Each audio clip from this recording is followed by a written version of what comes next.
Goeiemôre en welkom by die woord van God, die waarheid wat nooit verander nie. Dit is vir my so interessant, die afgelope 20 jaar, as ek dit so kan noem, dat mense die betekenis van die woord van God verander, om van toepassing te wees op dit wat vandag in die wêreld gebeur.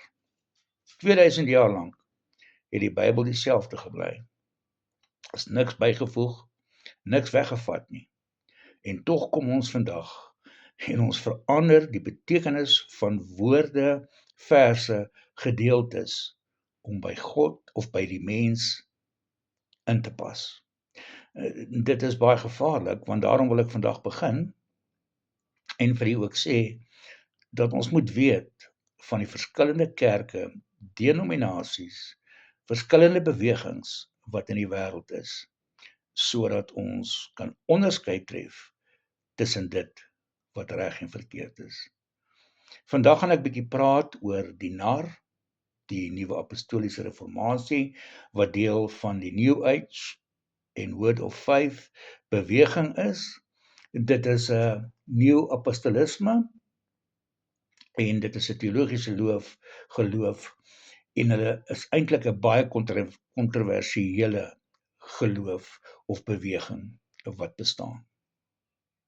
Dis 'n Pinksterbeweging wat evangelisasie beskou as 'n Seven Mount beweging en dit is 7 gedeeltes of dinge in hierdie wêreld wat deur hulle beheer word om die kerk die beheer oor alles in hierdie wêreld te gee. Die Seven Mount dinge waarop hulle fokus is godsdiens, familie, onderwys, regering, media, kuns en vermaak. Ons moet pas op, hulle is meer as net 'n teologiese beweging. Hulle meen die koninkryk van God word op aarde bevorder deurdat die kerk heerskappy oor alles verkry. Apostels en profete van die kerk bepaal die strategiese geestelike leierskap en dit is dan ook die mense wat sorg dat hierdie transformasie in hierdie verskillende 7 punte plaasvind.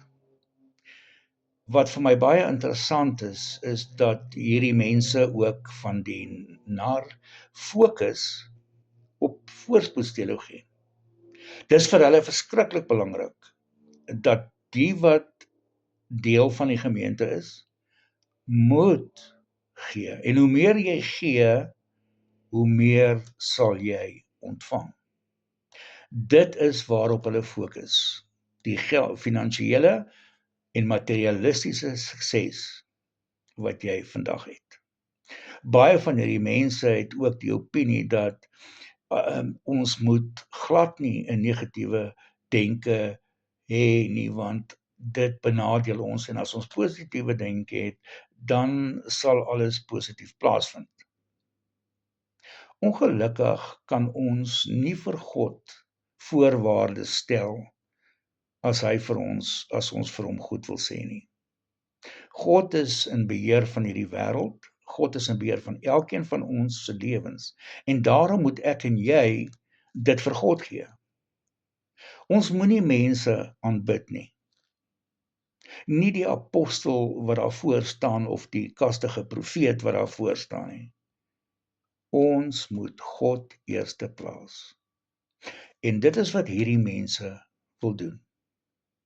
Hulle wil die God van die wêreld wees en baie van hierdie organisasies beskou elke mens wat deel van hulle gemeente of denominasie is, staan bekend as little gods, want ons is na die beeld van God geskep.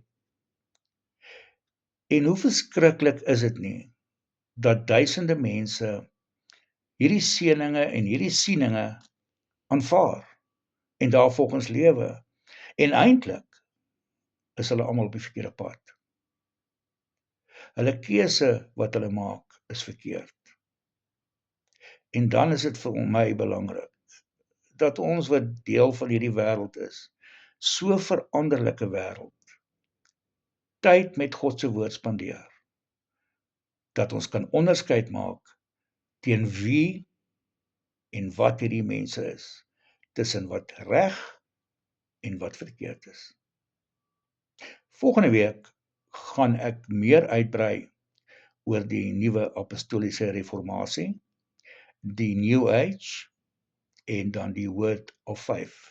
Ons sal elkeen kortliks behandel en dan sal ons ook kortliks vir u 'n paar voorbeelde wys van watter mense tans deel is van hierdie organisasie en die valse idee van wat hulle gebruik om hulle sukses te kan beklemtoon.